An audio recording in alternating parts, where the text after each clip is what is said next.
Good morning, boys and girls. Happy Friday. Let's start with our morning meeting. We're going to start with today's date. Today is Friday, May 22nd, 2020. Yesterday was Thursday, May 21st, 2020. Tomorrow will be Saturday, May 23rd, 2020. Now it's time for our weather. What is our weather like today? Is it cloudy, sunny, partly cloudy, stormy, windy, snowy, rainy, or foggy? Remember, if you're not sure, you can always look outside a window to see what is our weather like today. I would say that the weather today is sunny. For today's ELA lesson, we will be doing a read aloud, and today we are reading a story called The Shoemaker and the Elves. The Shoemaker and the Elves is a type of fairy tale, and we've read a lot of fairy tales before, so let's talk about the features that fairy tales have. What do you remember that all fairy tales have?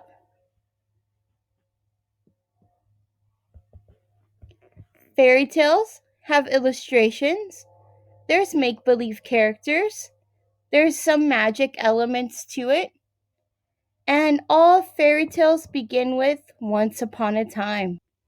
So in this fairy tale, and your purpose for reading is to look for time order words.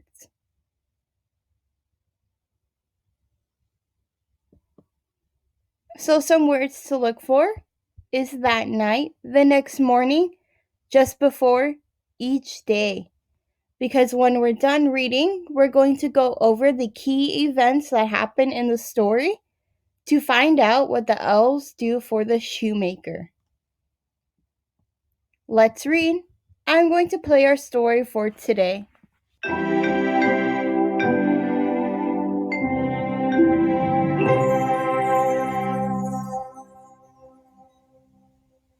The Shoemaker and the Elves. Retold by Brenda Parks. Illustrated by Julia Patton. Once upon a time, a shoemaker lived with his wife in a little village. Although the shoemaker worked hard, he could not earn enough money to make a living. One day he found that all he had left in the shop was enough leather to make one pair of shoes. That night, the shoemaker cut out the leather and set it on his workbench. Then he went to bed. The next morning, the shoemaker was amazed to find a perfect pair of shoes on his workbench. He called his wife. "Wife, wife, come quick and see. Look what someone made for me." The shoes were so beautiful that a customer paid extra for them. Now the shoemaker could buy enough leather to make 2 pairs of shoes. That night, the shoemaker cut out the leather and set it on his workbench. The next morning, there on his bench were 2 perfect pairs of shoes. Once again, the shoemaker sold the beautiful shoes quickly. That night, the shoemaker cut out enough leather to make 4 pairs of shoes. Just as before, he set it on his workbench, ready to make the shoes the next day. Just as before, he went to bed.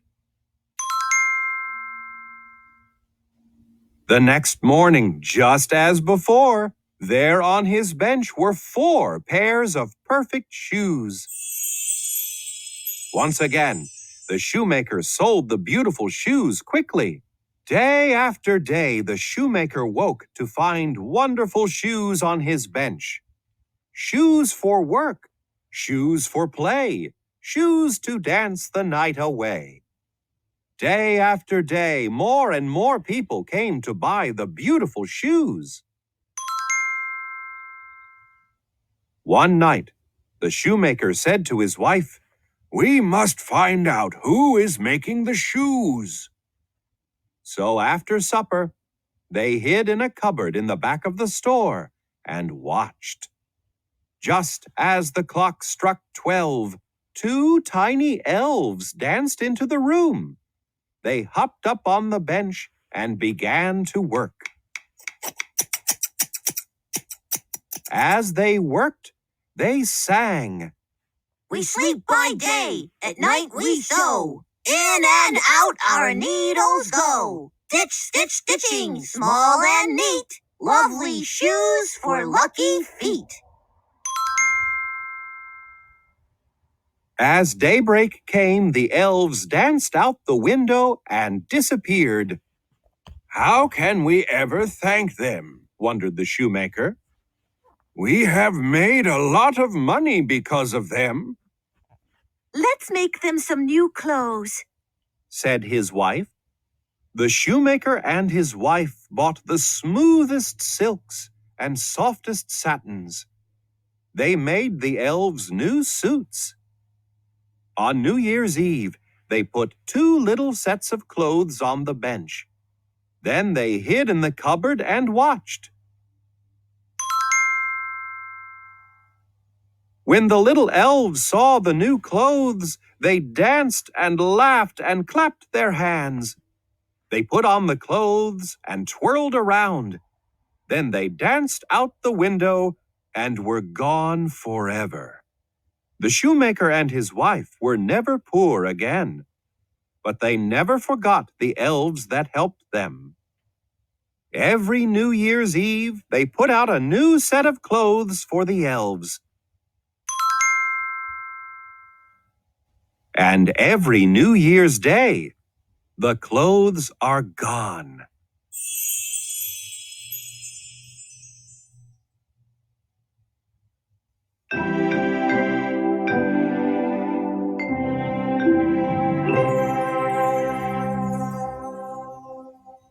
Now that we finished listening to our story, we can go back and retell key events by focusing on the time order words.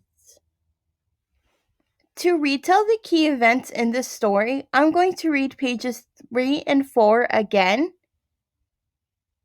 because they introduce the story. One day he found that all he had left in the shop was enough leather to make 1 pair of shoes.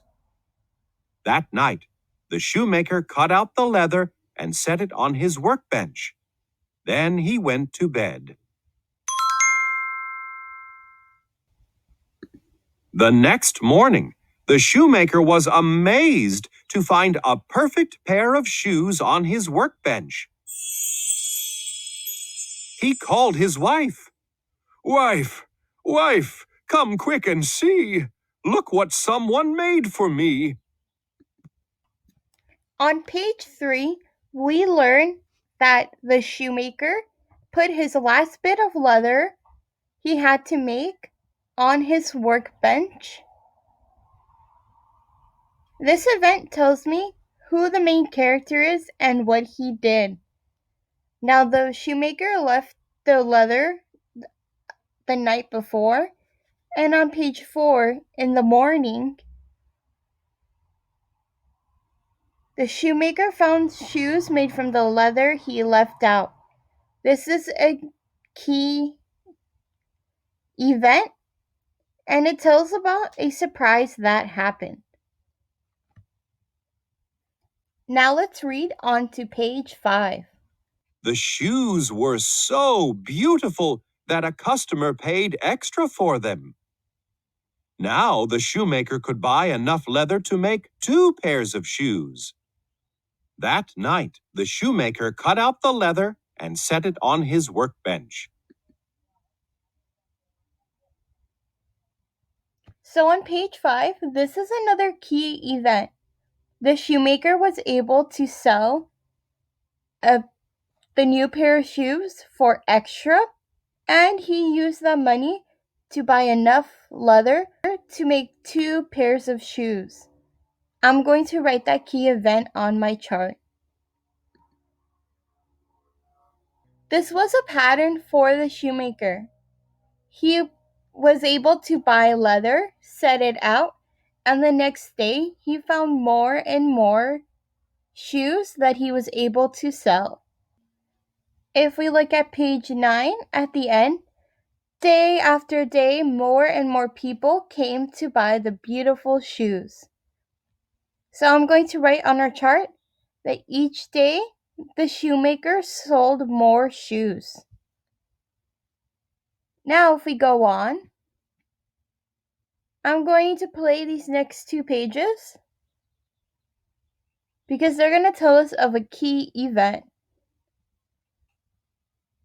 One night, the shoemaker said to his wife, "We must find out who is making the shoes."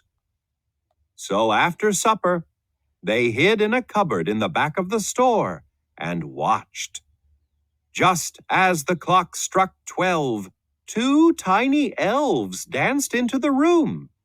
They hopped up on the bench and began to work. As they worked, they sang. We sleep by day, at night we sew. In and out our needles go. Stitch, stitch, stitching, small and neat. Lovely shoes for lucky feet. So this is another key event because the shoemaker found out who had been making the extra shoes for him, and it was the elves. So I will add that on our chart.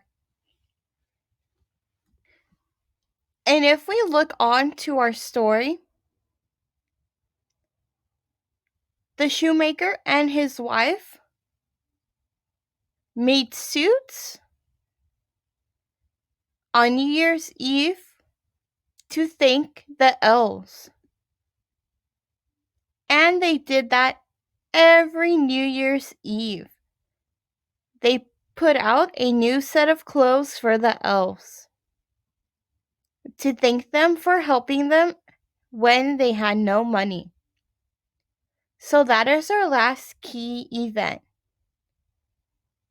Now, let's go look back at our chart. So we just finished looking at key events that happened in our story. And here they are. As I read them to you, I want you to notice the time order words which help us figure out when these events happened. The first event that happened was at night. The shoemaker put out the last leather he had.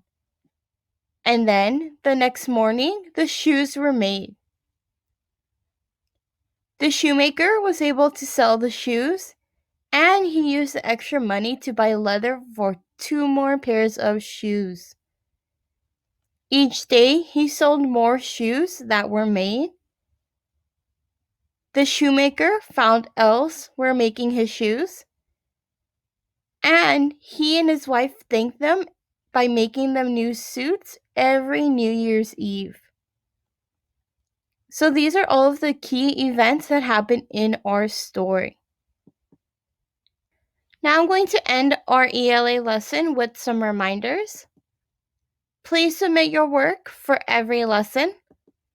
Practice your spelling in high-frequency words daily. And last but not least, stay safe and stay healthy. I hope you guys have a good weekend. Bye.